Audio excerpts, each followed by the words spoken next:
WVHR. Okay, how we doing? So today we're gonna have 6 apps with one code with Ionic, and hopefully for the next 30 minutes I don't bore you to death and you don't stand up and leave. But before we begin, I will tell you a little bit about myself and what I'm here to do today. Please pay no attention to my Tinder profile picture.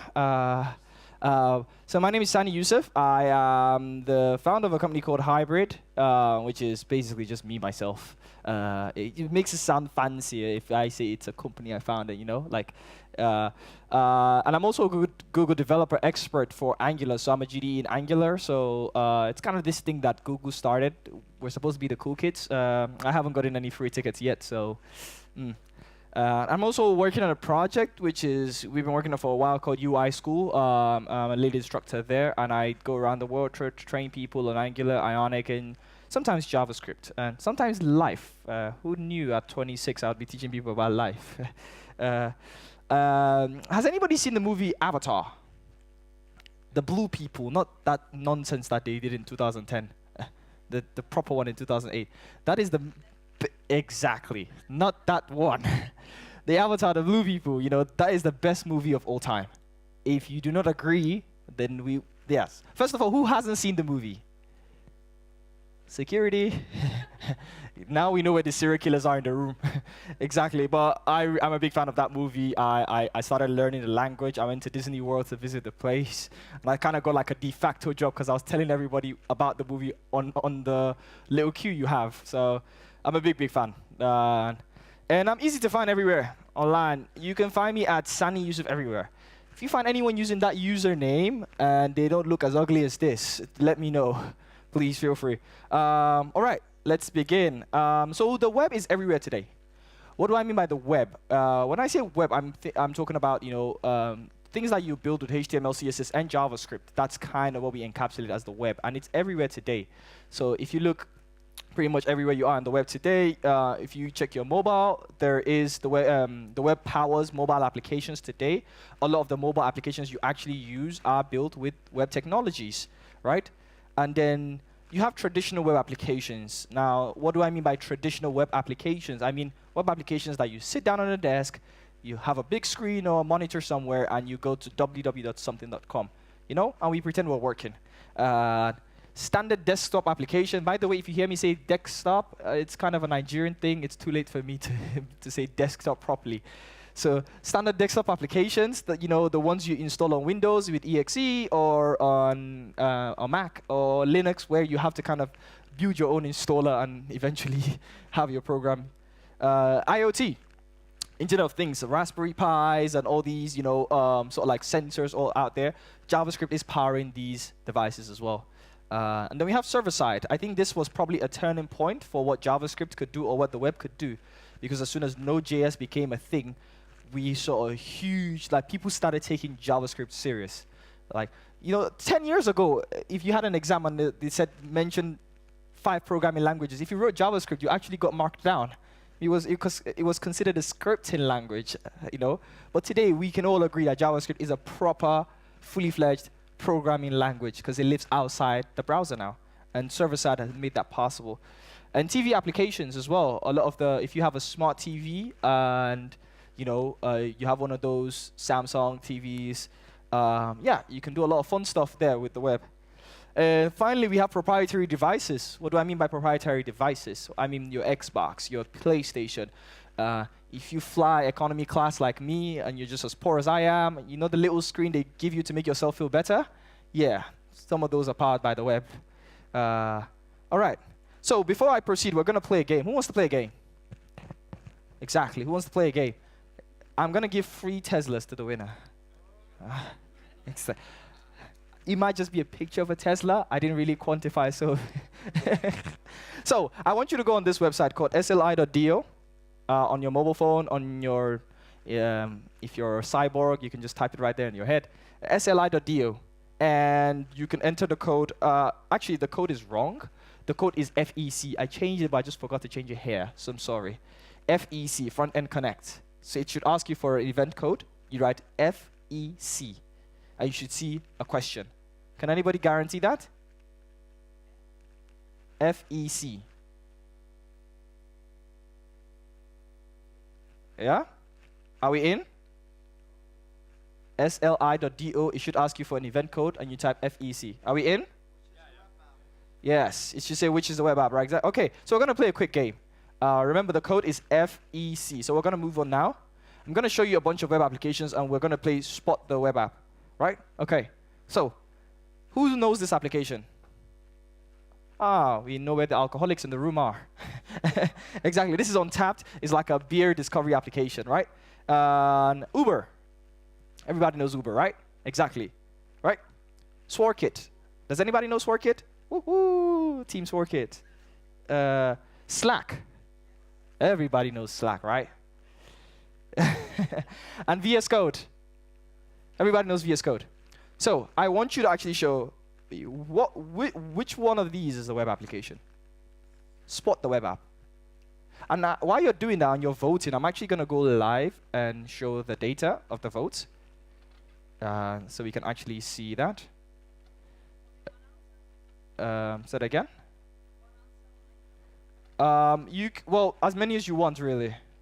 What the options allow you to. So for some reason, oh, there we go. There we go. All right. So this is basically live. What's it called for the people that are voting? And I don't know if you can see that. Maybe let me do this. Let me end the slideshow. And can we do that? Tech, can we? You know what? It's fine. We'll leave it. But I can see the results, so you need to believe me. We have around 40% of people actually saying Untapped. We have 0% saying none of them. We have VS Code 30%. We have Slack for the web at 60%. We have Uber at 40%. And we have all of the above at 60%. And then SwareKit at 40%. So this is the result live from what I have. So let me go back to the slideshow. Okay? So what is actually the answer? And the reason why I read out those results live is you can see that there's a variation. Some people think this, some people think that, some people think this one. What's the actual answer? The actual answer is that all of them were built with the web. So actually, majority of the room is right, 60%. All of those applications was built with HTML, CSS, and JavaScript. It's crazy that VS Code is an app that allows you to write HTML and CSS and JavaScript, but it was built with HTML and CSS and JavaScript. That's like Inception. But it's okay. And there will be some people in the room that don't believe me, you know, like, nah, you need to show me. All right, let's see. It's all about devices, really. It's really all about devices when you're building for the web or with the web. You know, this is SwareKit running on different platforms. And today, you know, our apps run on different devices. I can have a phone, a tablet, and all these things, you know. And the functionality doesn't really change, right? When you are using something like maybe Slack on your phone, when you go on your workplace and you're using it on desktop, the functionality doesn't change. It's just the experience that changes, right, from place to place. But you can do the same thing, right? If you know this very popular application called Tinder, they actually have a version, a feature that you can click work mode and it brings up a spreadsheet, so that while you're working, if your boss is passing by, it just looks like you're actually working. This is legit. It brings up a spreadsheet and it's like, oh, it makes you think like you're actually doing something. But no, you're looking for a date. So screen size and accessibility matters. You know, a phone has a smaller screen, a computer has a bigger screen, and also a phone you use your thumb to touch and interact with it. While with a computer you have a mouse, or you can use keyboard if you're, you know, hardcore Vim like that. So it's the same app, different experience. This is like Spotify. Everybody knows Spotify, right? Exactly. So this is Spotify. You could wake up and go jogging with this guy, and then on your way to work, listen on this guy. While it's break time, you take your tablet. When you're home, you're driving home, you can listen in your car. And Spotify would know what last you listen to, things like that. You can go home on your TV. All of that. So it's the same application, just different experiences, right? So what's the problem? This guy's the problem. This is the problem here. If you need an iOS application, first of all, good luck finding somebody that knows Swift really well, or maybe Objective-C, the most beautiful language that ever lived, you know? And then generally these people are very nasty people, and they probably want 60% of your company, so they want a lot of money, so good luck. And they think they're cooler than everybody for some reason. Then you can find Android developers and find Android developers that know Java or Kotlin, not just Java. They actually know the Android SDK because they're two different things, right? And then you need to give them some money. For your web app, you can pretty much find someone homeless at the end of the street that probably knows JavaScript. And we all have that one friend. I'll build a website for £5 for you, you know. And then if you, for some reason, your company needs to create a Mac application, good luck, you know. And this guy, you cannot leave this guy out. Why? Because the whole world uses this guy. And then you have to support Windows 10, IE 9, and all those things. And that's why people die young. So suddenly this new manager gets hired. You know when the new manager comes in, right? And you have some of your friends that snitch because they want to be on the good new manager's side. And whenever a new manager comes, the first thing they say that there is no budget. This is the first thing every new manager says. We don't have budget. Like, what do they do with the money? You know? And they ask you, okay, we need you to find a way to reuse all that application in one code. You know, how can you do that? This is you. Because right then, your life is miserable. You know? This is the point you figure out you're going to get divorced because you're going to be working till 1 a.m. every day. It is at this point. Right? So you start to think, because when we're backed into a corner as human beings, what do? We start to think. You know, some people still don't think, but most people, when you're back into a corner, we start to think, how can we do something? And you start to, realize, the first thing is every single web technology, your phone, your watch, your tablet, your computer, they can run web technologies. They have the ability to execute JavaScript, right? And web technologies are relatively easier. That's why the homeless guy knows it. They're really easy to learn. I can teach you JavaScript in a week. But in 1 month, if you were learning Java, you still wouldn't know what polymorphism meant. I've been writing Java for how long? It took me years to understand what abstraction meant. Exactly. And web developers are everywhere. We can find them everywhere. We all speak the same language. So you start to say, why can't we just create everything with the web? Why not? Right? So let's create a stereotypical use case here. We're going to create this billion-dollar company. What should we name our company, anybody? What should we name our company? Anyone? Sani? Sani Inc. Ooh, I like that. Ooh, I might have to patent that. Sani Inc. Nice. Sani Inc. it is. So we're going to have a mobile app for iOS, Android, and Windows. We're going to have a desktop application for desktop web, mobile web, and PWA, and I'll explain what that means. We want to have support Windows, OS X, and Linux for those guys that just don't want to buy a computer. They actually just broke. They don't have money, but they just don't want to say it. Just tell me, I'll get it for you for Christmas. It's fine. With Linux guys, don't worry. I'm just taking the piss. But this is what we want, something like this, a really unified platform. So let's solve the mobile problem first, right? So to solve the mobile problem, what we want to achieve is we want to code once with web technologies, right? We want to be able to use JavaScript once to get all of those. But we also want to be able to use Bluetooth, GPS, and all these things. And the problem with web is it can be hard to access the native device. A few years ago, if you wanted to take a picture, you needed flash. I mean, even till today, it's still hard. And then you have to figure out that one user that is on IE6. I used to have this Russian website. I don't know if anybody heard of that. Every time you checked out with IE6, they added $20 to your checkout. So you had to pay for the support. They're like, just download Chrome or a new version, and we don't charge this money. But if you insist on using IE6, $20. Great feature. Yeah. So we have that. We want to be able to do that. And this is where something called Cordova comes in. What is Cordova? Cordova basically used to be called PhoneGap. I mean, PhoneGap still exists today independently as the one Adobe bought. And open source. So after Cordova, PhoneGap was the original thing. And then they donated the code to the Apache Foundation, named it Cordova, and then PhoneGap became what Adobe owns. And it bridges the gap between web and native devices. And it supports all major platforms, so iOS, Android, Windows, you name it. And it has a plugin interface that allows you to access these things, right? So have we solved our mobile problem? Well, yes and no. Yes, because now we have one way with Cordova to actually target everything. But no, because why?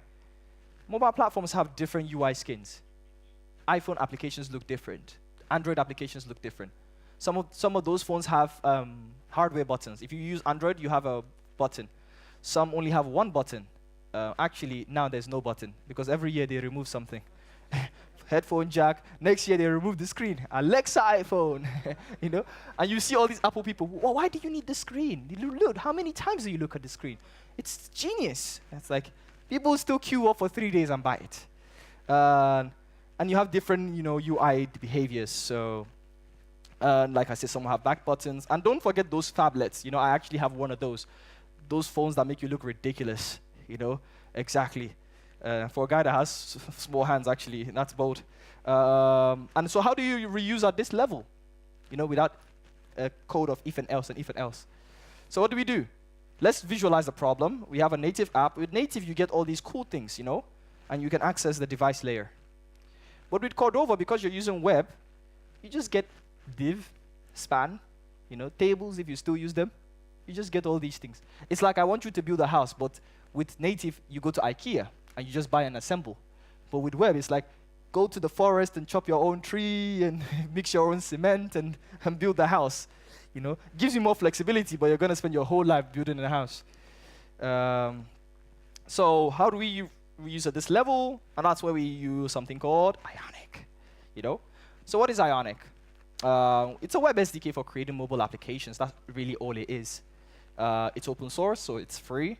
It's built with web technologies, So we love the homeless guy, so he can still use this. Supports Android, iOS, and Windows, So the Ionic stack, you have your code using Ionic, which is built on top of Angular. But right now with Ionic 4, you can use any other, because it's web component based, you can use React, Vue, jQuery if you want, WebView, which is basically the headless browser. Whenever you click a link on a native app and you see a browser open up within the app, that's a WebView. And everything sits inside of a native container. So actually, Ionic apps are native applications that just serve their content via a WebView. And Cordova is the little smart guy, like, what do you want? You want a picture? I'll go get it for you. That's Cordova.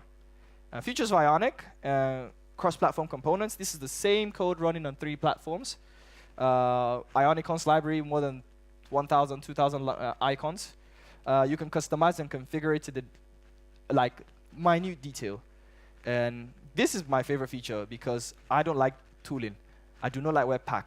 When you go to Webpack config, only very few people make it back. I've seen a lot of developers go to Webpack and they quit. And they was like, yep, I'm just going to go do music. So be very careful.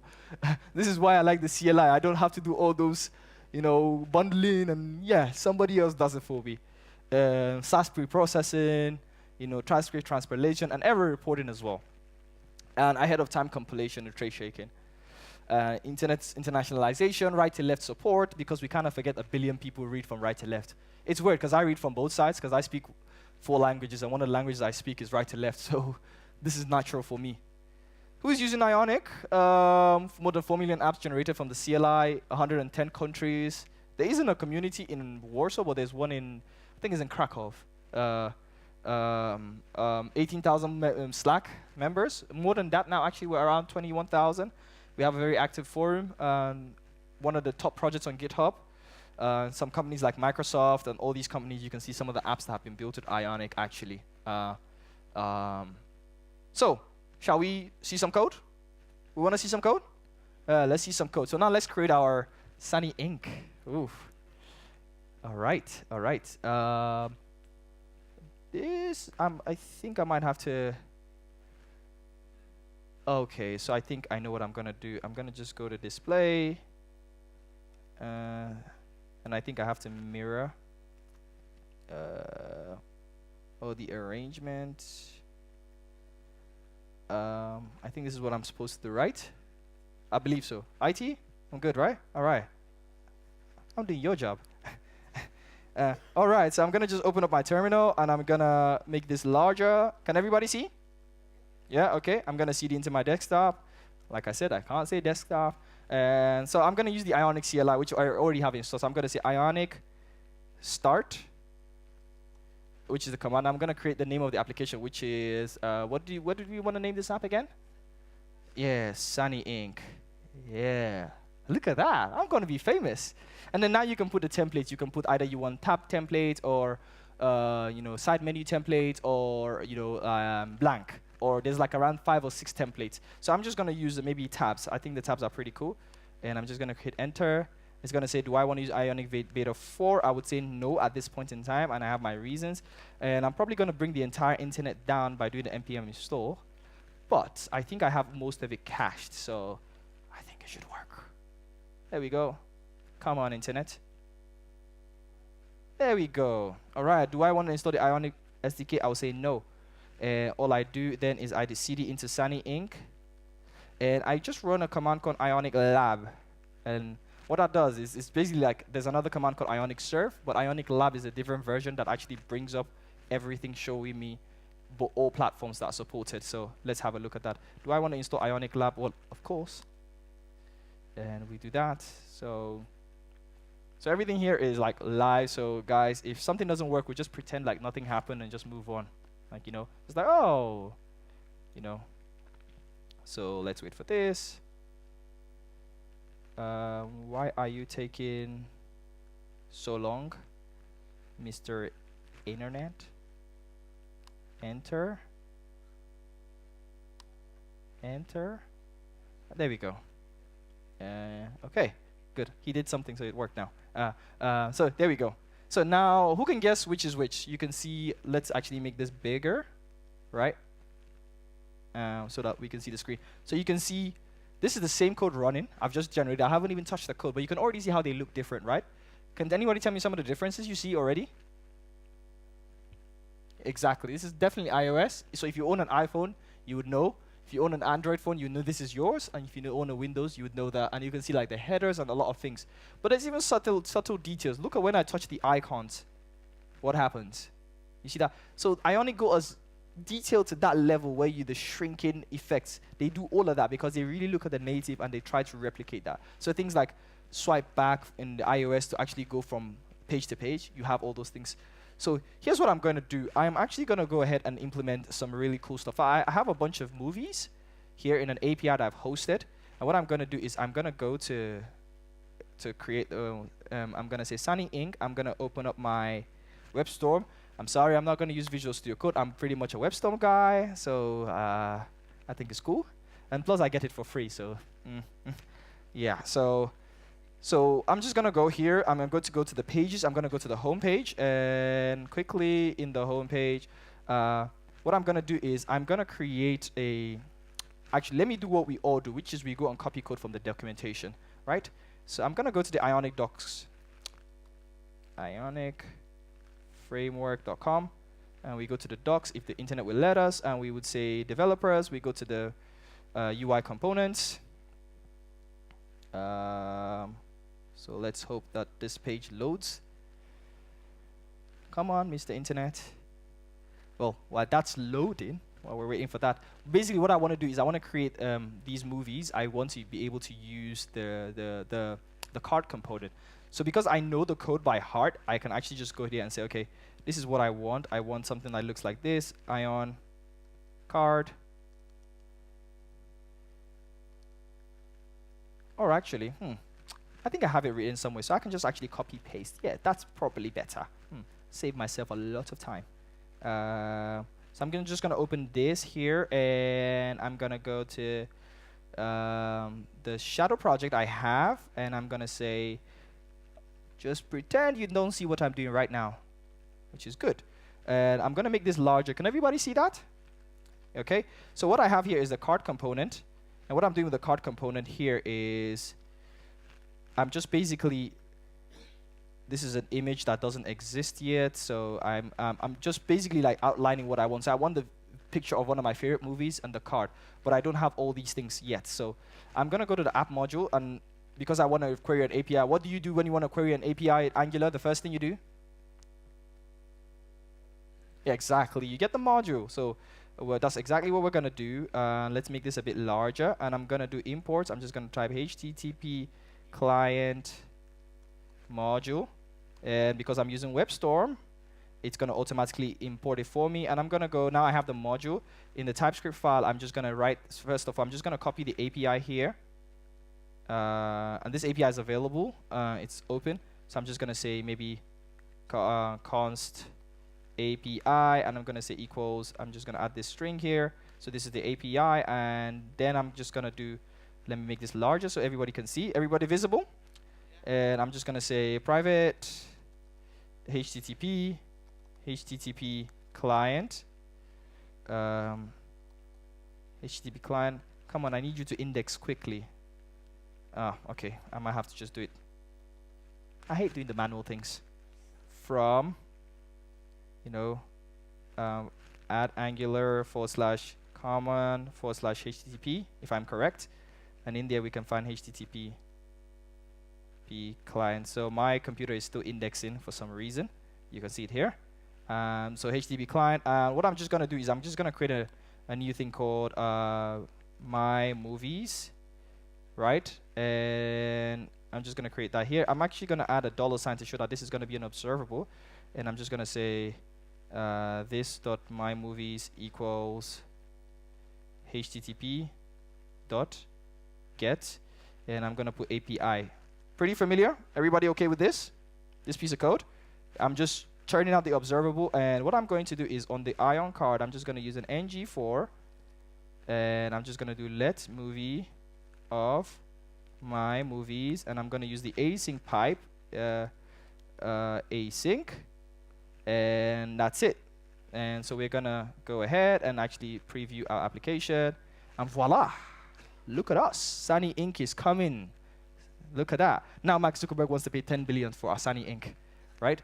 So we have this application now running with showing us all my favorite movies and one of my favorite series, Vikings, really, really great. If I have heart, I love you, very great.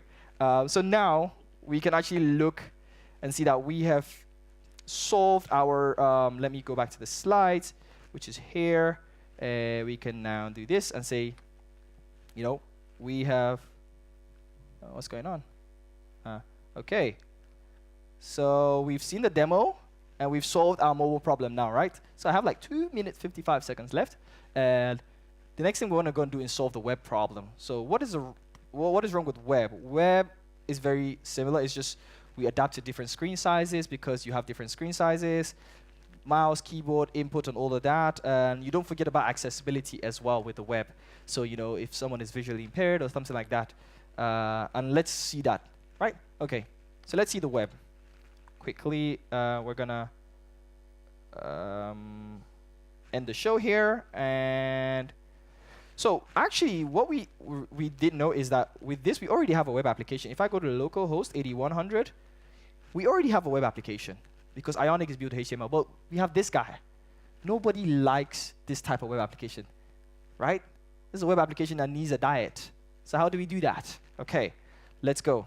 So Ionic has something called a grid, and what we're going to do is we're going to use the Ion grid. So we're going to say Ion grid, or I'm just going to be lazy, and look at that. Just close your eyes, pretend you didn't see it, and voila. And what we've done here is we've actually gone ahead and created a grid. We kept the same code with a card, but what we've used is the Ion grid with the Ion row and Ion column, very similar to the grid system you use as a 12-base grid system, and we set all the breakpoints as attributes, saying, you know what, an extra large screen take space of 3, so there's going to be 4 of them, 3 times 4, large screens like that. So let's actually go ahead and see what that looks like. So now if we refresh, this is way much better. Now I'll pay my money for this website. Sani Inc., we're hiring. And so you can now, this is way much better. And as we, depending on how big your monitor is, as you start to, get smaller, if you're on a tablet, it goes 2. If you're like on a maybe, one of those old computers, 3. And if you're on a new Retina display, you'd get something like that, right? Pretty good? All good? Okay. Then, now we're going to quickly rush off because I'm looking at the timer. And, we don't have a lot of time left. We have around 50 seconds left. So, so now we need to solve this problem, which is the PWA. Does anybody know what a PWA is? Okay, good. So it's just progressive web app. It's a web app that works offline. And everything works thanks to this thing called a service worker. So in 2008, we've sent people to the moon. We've invented artificial intelligence. We've done some amazing stuff. There's even this very unstable man that even became president. Like a lot of things have happened. It's 20anything. We've eradicated smallpox. But this is the best thing you can see when you're offline. This is the single best experience we can give you when you're offline. A lot of people maybe might not know that was a game. It is a game with Chrome. So the service worker makes it work because the service worker acts as a proxy. you know, and it solved the problem called Li-Fi. Li-Fi is basically when you have 2 bars on your phone is telling you have service. No, it's lying to you. It's Li-Fi. It's really, really not. There's no service. So let's see this in action. So what I'm going to actually boldly do is I'm going to actually disable my Wi-Fi in a bit. So I'm just going to come here quickly and end the show. And we have actually officially run out of time. So bear with me. We're going to be done quickly. What I'm going to do here is I'm going to come to our app. And the service work is actually already done for Ionic. So I'm going to go to the index.html. I'm going to uncomment this line here. And I'm going to uncomment this line here. So this is code terribly wrong because I'm making a lot of promises. So while I do that, I'm going to refresh. I'm probably refresh again, hoping that the service work has finished installing. I maybe refresh for a 3rd time. Then I'm going to do something really bold, which is I'm actually going to go and turn off my Wi-Fi here. So soft sound controller. So, so hopefully, if I do this and I go to like, you know, google.com or gofundme.com, I can actually play that game, you know. But let's see what happens when I actually go to my application and I refresh. Like I said, anything could go wrong. Voila, our application still loads even though we're offline. So this is pretty cool, and that's what the service worker allows you to do. It really caches requests. Your application thinks you're online, but it's just caching your local stuff. And there are way more powerful things you can do that I'm not going to touch on. So we should probably come back with the internet. We're going to round up pretty soon. So I'm just going to turn up the internet. Which one is it? Okay, good. The self-stand controller. Yeah, okay, good. We already automatically connected. And so Sani Inc. is really coming good. So now we solved the web problem completely, right? The next thing we really want to do now is solve desktop. We didn't forget that guy, you know? So thing with desktop is it's not too different to web.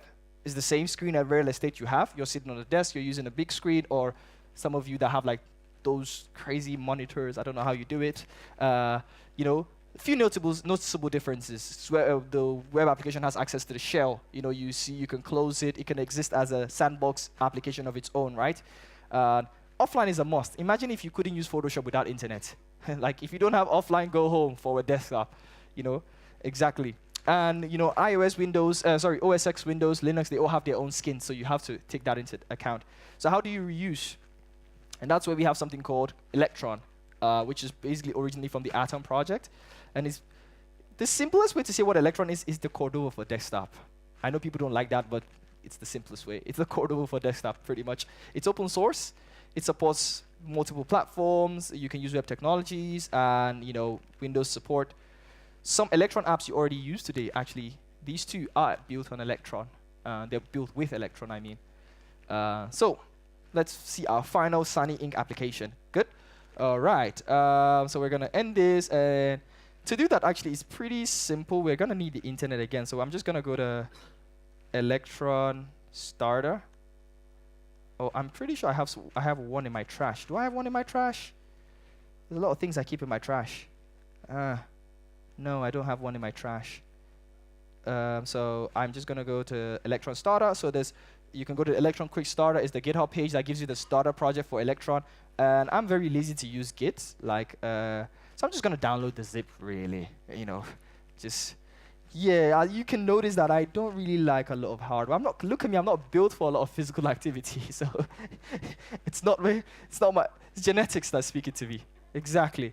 So I am just gonna make this a bit smaller, and I'm gonna take this application here. So with Electron, let me show you how what an Electron application looks like. All we're gonna do while I discuss that is we're just gonna run npm install, and it shouldn't take too long, but all you have is really nothing much. You just have a main.js and index.js. In this main.js file, what you actually have is this load file function you can see on line 13. What it wants you to do is provide it an index.html that it would load as a web application, right? So we just need to link our Sani Inc. web application. So basically what we want to link here is this particular guy called in the Sani Inc. Let me just do that. This is the file we want to link, the index.html that's found in this folder, which is the www folder, because that's where Ionic dumps its built files. So if we're doing this blindly, I'm just going to say we're going to go back. Now we are in the desktop. Then we're going to go into Sani Inc. And then inside Sani Inc., we're going to go into www and then index. So I think that's the file path correctly, right? Looks correct, right? Looks right. So we are considering they're both in the same folder. Looks right. So I'm just going to do npm start. So hopefully this works. And voila. So this is actually a native desktop application working. You can see here, like you can close it. It has all the stuff. It has its own. You can make it full screen, for example. So we can actually have two of our apps running side by side. One in the browser. I always like doing this. So you can have like, yay, and then yay. Like one is native and one is on the web. Like, you've never done this before with like Visual Studio? It's so cool to kill time. Especially if you're a freelancer. You need to kill time. So, I shouldn't be saying that live. So that's really how. So if you're doing this on a Windows, you'd get a Windows application. If you're doing this on a Linux, you'd get that. And that's it. And really, that's really it. That's nothing more. Just to round up, Capacitor is something that's coming out. You should check that out. Stencil.js is something you should check out. Ionic Pro is another thing you should check out. There's a feature called Deploy that allows you to update your apps live without going through the App Store. I have some talks on that as well. These are my bold predictions. PWAs will be accepted in the App Store soon. Actually, this has come true already with Windows. You can submit Windows applications. JavaScript, the world war of JavaScript is going to end soon. We'll stop killing ourselves for React and Angular and, soon, hopefully. PWAs will make it to your Linux Mac machine. This is also coming true with Windows. Thank you with Edge. And I think Chrome, the next version of Chrome supports this as well. You can actually save a PWA on your Chrome, what's the name of that Google computer? The Chromebook. And web would be the new native. I told you about my project, UI School. We're still building. And these are some of the stuff. I would post links to this site. And if there's, with everything said, thank you very much for having me. Also, but thank you very much if you can find me outside for a question. So yeah, I'm kind of just mincing my words, right? Thank you very much.